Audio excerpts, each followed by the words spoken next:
Hello everyone and welcome back to the Brightworks in another match of Beyond All Reason, where today I was combing through the replays and I happened to stumble upon this one. I know I've said that twice in a row here for the two replays that we've casted over the last couple of days. If you haven't seen them, by the way, I would definitely recommend checking them out. There have been some bangers over the last couple of replays that we've looked at, and today should certainly be no different. Where today what I've got for you is a match that was played quite recently here by a couple of relatively high-level players on Nuclear Winter Bar version 1.4. Now, part of the reason why I chose this match in particular is because it actually ended up being a really evenly started game. So all the start positions here for all the commanders in blue and red were relatively even. So rather than having, effectively, I like to call them yin-yang matches, where the north side will swing out and the south side will swing out, and it's sort of this race to hit the back line of either team. Instead, today, what we have, at least in theory, is pretty much relatively the same open skill value spawning close to right next to each other. And today, leading the charge is the blue team leader. It's going to be a blue Armada commander that goes by the name of Bormel. Yeah, Bormel at 43.2 open skill. Going to be showing us what they have to do here as an Armada commander on the front line. Always means that I'm expecting a couple of ticks to come out here and start some harassment.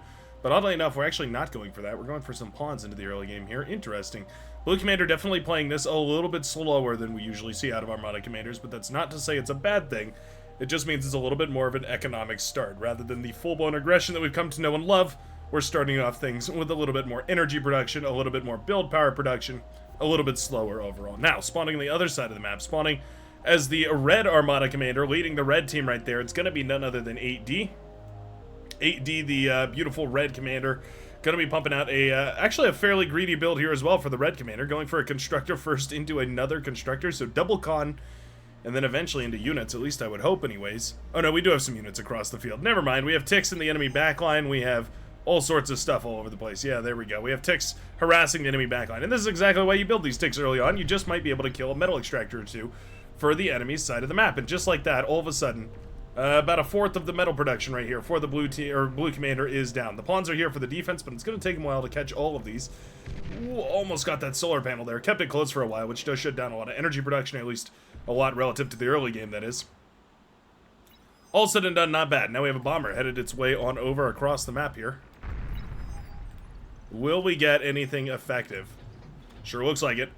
Bombs away right on top of the metal extractors and wind turbines. Oh, just a lucky break there for the red commander that those wind turbines didn't fall. That was a pretty good bombing run connection. It just so barely happened to survive the bombing run that came out here by the lavender commander. Excellent airplay right here. I love one bomber out early can sometimes find way more value than a squad of 5 or so bombers into the mid and late game. Just because that anti-air is going to be up and running at that point in the game. You can see the trade-off here being that basically every one of these commanders is going to have anti-air in their base, making these attacks quite a bit more difficult going forward here into the game. So it does mean that the air player has to be aware of that. And honestly, I don't think it got as much value as it really needed in order to justify that cost. If we had killed all these wind turbines right here, yeah, you can see how low this is. 0% on the metal extractor. If this had all died, that probably would have been a very well worthwhile bomber here. But the fact that all this still stays up and running, the red commander really doesn't care too much because nothing else is going to be able to attack those. So we can just leave these to very slowly regenerate on their own. Or otherwise get repaired when build power comes up, when construction turrets come up. It's very nice, though. Green commander here, better strategy. Does sneak in a tick. Won't quite be able to kill that mech, but inadvertently kills a grunt with the friendly fire right there. Looks like we will get sweet, sweet retribution, though, as this tick does manage to kill the other metal extractor here. And manages to get out with its life as well. King Penguins waddling around the battlefield here.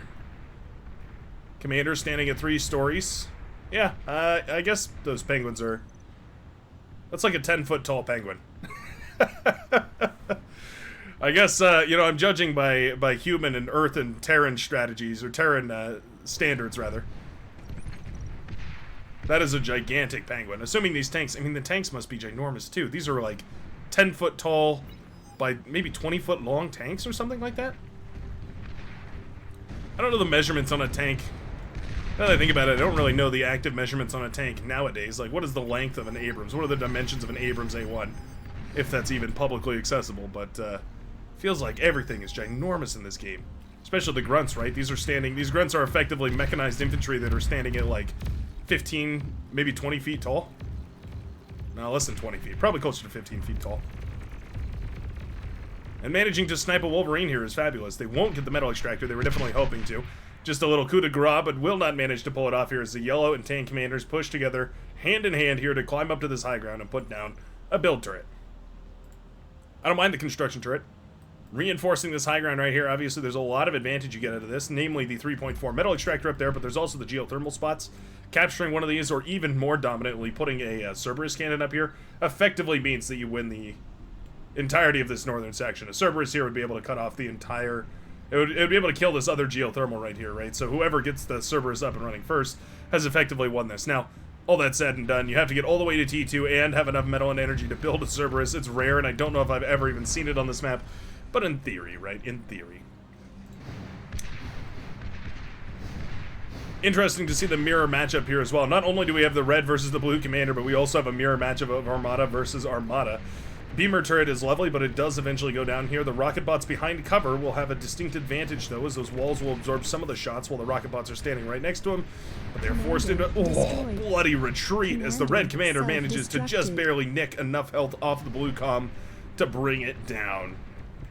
AD feeling quite healthy indeed, though, at 58% HP and climbing, going to be building quite a lot of units using the 1,000 or so metal that comes out of this corpse. I imagine we're going to go for units anyway. The Geo is starting up and running here. I wouldn't mind seeing some more build power, maybe even investment into some of those advanced solar panels. Wind speed is phenomenal on this map at an upwards of 18 wind per second, or energy per second out of the wind turbines. Yeah, always going to be worth it to go for wind turbines. If we just produce 1,000 more wind turbines, air, cries out the Cyan commander. When in doubt, blame your air player, even if it doesn't even really make sense. Like, this is a run-by of units that came more or less from this southern side here.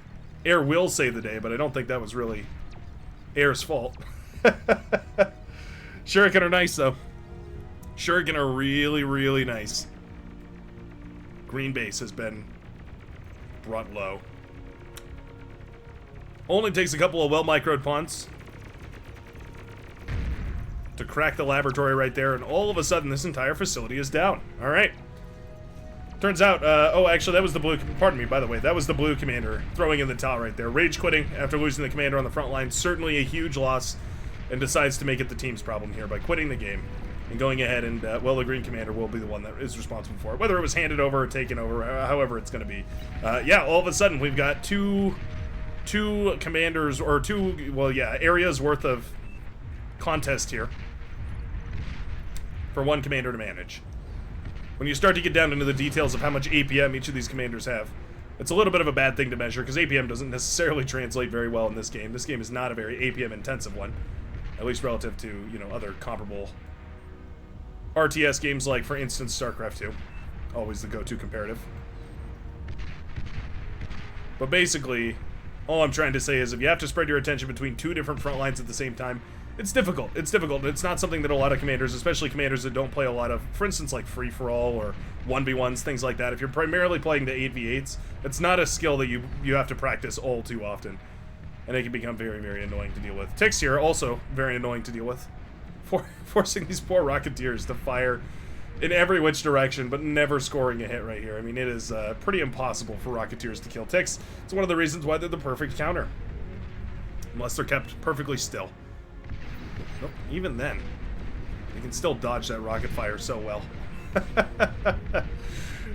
It is a critical mass of Rocketeers that we built up here. There is an HLT, which is quite nice. Again, using that metal that was reclaimed, did we reclaim all that? I'm gonna guess that the red team managed to reclaim all that. Green now in control of that area, but I think that metal was extracted here by the red team. Blue team actually with the metal production advantage, though. We do have T2 rolling its way out onto the field here. Green and cyan and all other sorts of constructors here making their way across and going to be building, well, those T2 metal extractors, which are quite nice, of course. We do have this area reinforced. We have the, we have a little bit of a debate as to whether we should be going for the gauntlet. We are so close to finishing it at this point, you may as well try and get as much value out of it as you can. We already have radar jammers up and running to try and prevent some of this. Bacon Dude 17865 actually in a little bit of trouble on this northern side. Dancing out in front to force these units to not push forward, buying critical moments here for the agitator to, or the gauntlet, pardon me, to, well, get some value, but because of all these LLTs in its way, it has to fire in hierarch mode. Not the end of the world, but it takes forever for those shells to come down. Ooh, and it makes it quite inaccurate. Yellow commander does go down right there. All of a sudden, this high ground is looking precarious, for sure. Units in a game of Beyond All Reason pretty much always beat static defense here. Now, I do like to see the Centurion. The Centurion plus the build power is really quite nice. That can lend a lot of sustain. A lot more sustain than you might even imagine here. HLT is coming up. As far as tower creep goes, HLTs make a lot of sense. Relatively cost effective. Not the end of the world if you lose them either. You can usually reclaim them with a little bit of build power, and we do have it. Construction turrets all over the place here. A little bit of a siege going on this northern side. A bit of a no man's land indeed. Speaking of no man's land, though, we have the missile trucks firing away here. Both sides using those missile trucks. There is another gauntlet set up over here. You know what? The gauntlet in the low ground kind of makes sense. Like that is one area where I can see the gauntlet finding some value, just for the simple fact that there's so much area that it can cover all on its own. Very, very nice. All said and done. Sheldon here going to be a little exposed too. Gauntlet does technically outrange Sheldon. We need a jammer of some sorts. We do have the Armada jammer. Cortex sabotage, removing the ability for Armada jammers to cloak themselves. Still, they are quite effective at hiding radar signatures. It's a lot of defenses. Both teams here opting to go for heavy defensive setups. T2 Laboratory makes a lot of sense here, and I think this will ultimately be the game winner. Now this would be a feat of collaboration, especially for a standard 8v8 online match.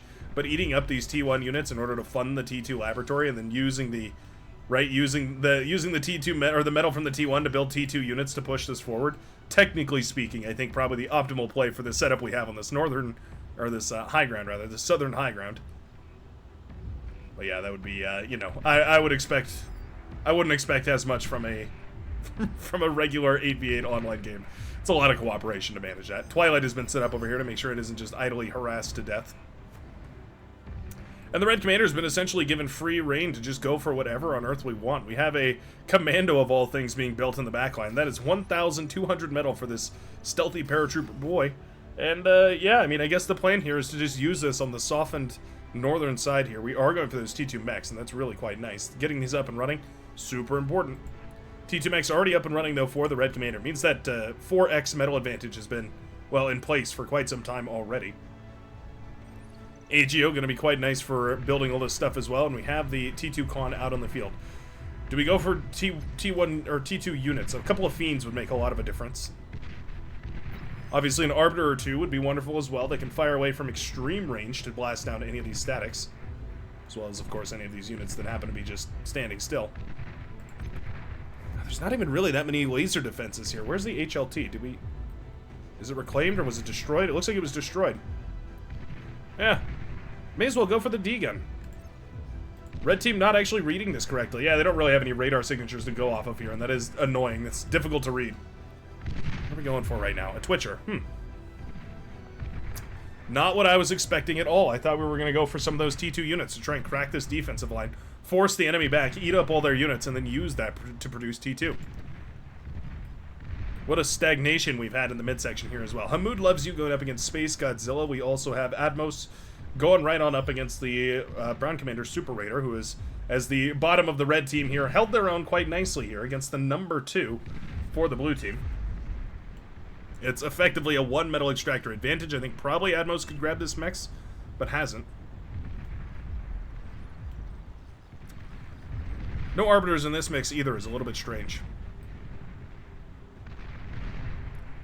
Yeah, I feel like the Arbiters are sort of a natural inclusion right here. It's a bit strange not to, I don't know, have those out and doing something. Where's the Commando? Did we lose the Commando? Whatever the Commando achieved, it wasn't anything spectacular. Am I actually just blind? I may be blind. I don't see the Commando anywhere on the field right here. Hold on, I'll do one of these, see if we can spot it. We have the transport plane, but no Commando. Yeah, it must have just been sent to its doom over here. Loads of sharpshooters and airplanes and anti-air defenses and all sorts of other stuff. Easy to imagine that it just died. A bummer. A huge investment, and a bummer to lose it. We're really not going to go for a Cerberus, huh? 3,100 metal versus the 1,500 metal, so pretty much double the cost here of a advanced geothermal in order to build a Cerberus cannon. I don't know if throwing away that T1 army right there was the right move. All of a sudden, this side is a little bit open and exposed. Sheldon Ball is, well, just starting out here, though. Sheldon are going to start creeping up in numbers. Once you have enough of them to really start engaging here, it is going to be one way to end this fight. Nothing fast and assault-like on this cliffside here. All just assault units. Brawling units, really. And counter Sheldon around now as well. Hey, you know what? That agitator really served its purpose. It denied enough time. And I think it's really all that matters. Space Godzilla in a load of trouble right here. All of a sudden, the weak point in the armor has been revealed.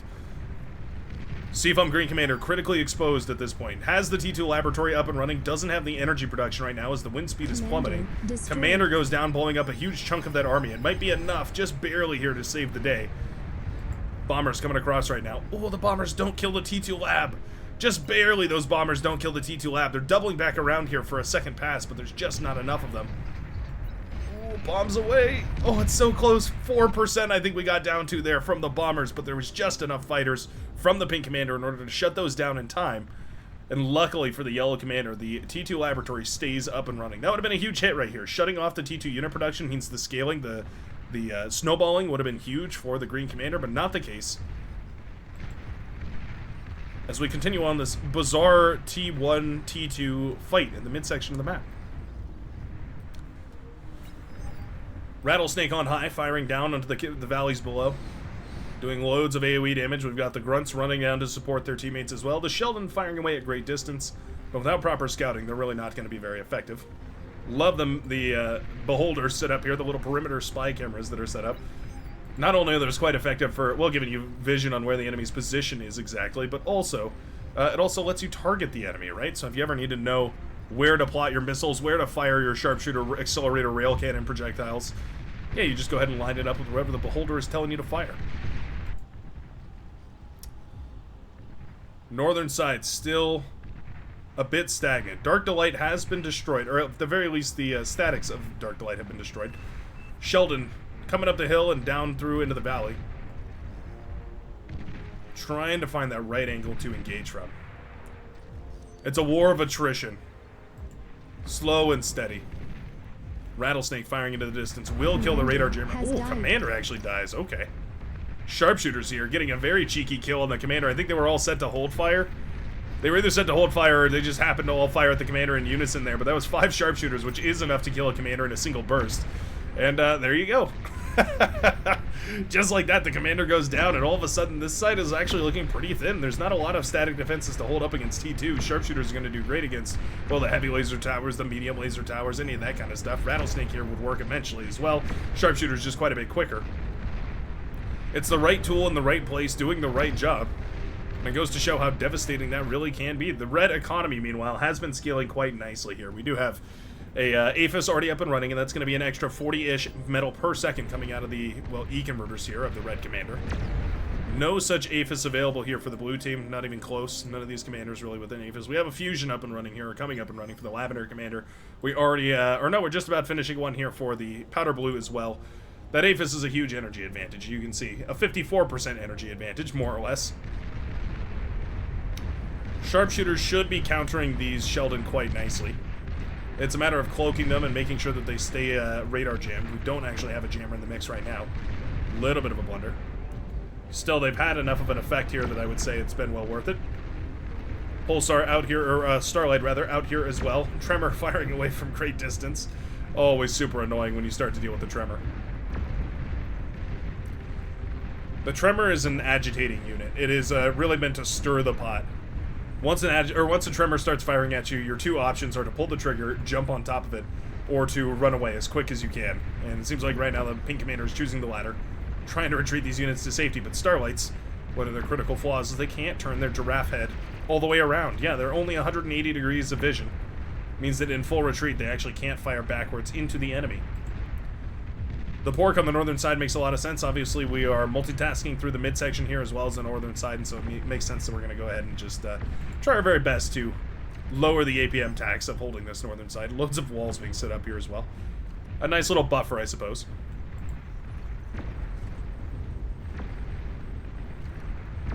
The red economy is just continuing to grow. Yeah, we're just going for another APHIS. How greedy.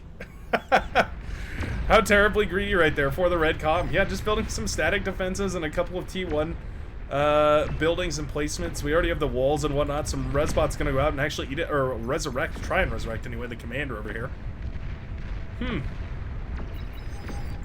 The blue team simultaneously making every correct play and then backing off as if they didn't just make the correct play. More bombers coming in here. Oh no, bomb the Sheldons. Oh, bombers with no fighter escort. What a waste. An abysmal effort right there from those bombers. Without a fighter escort, they just get demolished by the air forces here. Finally, the fighters are bold for the Lavender commander, but my goodness. Not ideal to lose that many bombers to, I mean, effectively for free. At the very least, trading them out for the fighters wouldn't be a bad idea. Fighters will lock onto the bombers first. It's their priority targeting. Means that effectively, if you put your bombers in front and then have your fighters following very close afterwards, most of the first volley from the enemy fighters will hit the bombers, your fighters will kill the enemy fighters, and then the second volley will be a little weaker, and a little weaker, and a little weaker, and eventually you can snowball that into an advantage. Taking a fight with the bombers and then the fighters, however, just loses you your bombers and then your fighters. Not ideal. It's the last I'll say of it, though, for our 15 open skill 4 Chevron hero there, Sotiru, the Lavender commander. Maybe learning. Maybe still learning the game. The Tremor here is still finding tons of value. Only 4 kills, but I'm certain that it's damaged basically everything in this radius. Its AoE is massive, and obviously you don't need me to tell you how many projectiles it can lob into the air every single second. It's ginormous. That's an ambitious APHIS right there. I think the AGO is a much better proposition. Going up here to capture it, is that what we're doing? Oh, tell me we're going to capture command.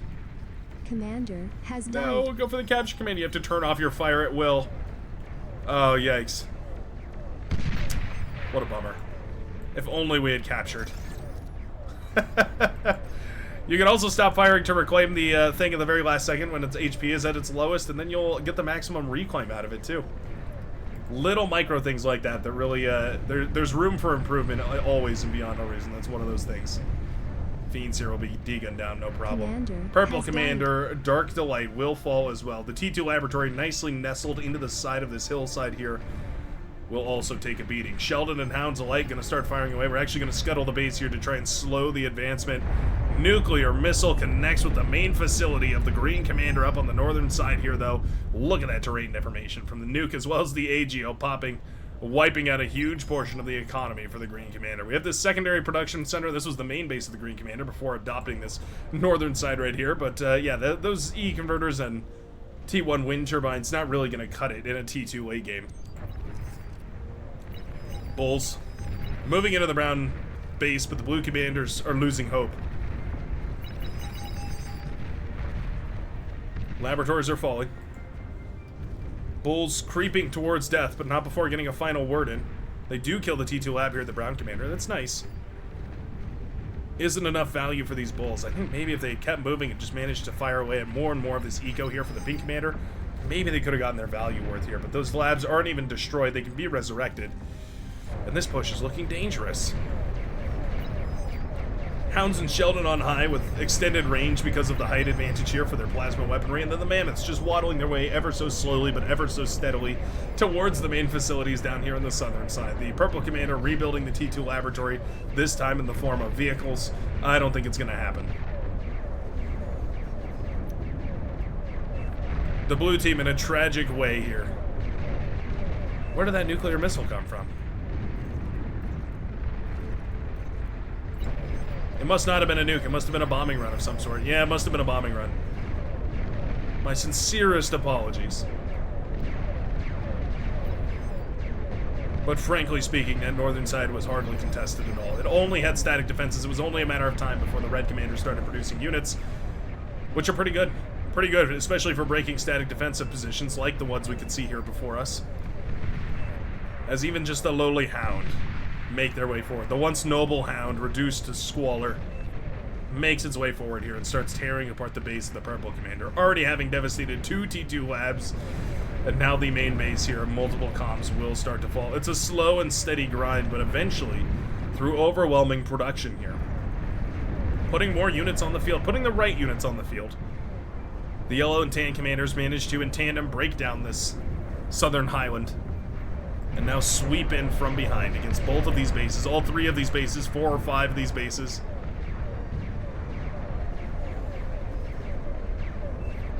The blue team knows it. The red commander, happy as can be, eagerly building up more and more of those aphises all over the place. Destroyed. And I have a feeling we are headed towards an end here. Gunship's quite good for cleaning a lot of this up. Obviously, bots don't have very much in the way of anti-air protection. Legion anti-air bots, Legion anti-air T2 bots are pretty much the only ones worth anything. The others are frighteningly terrible, especially for their cost.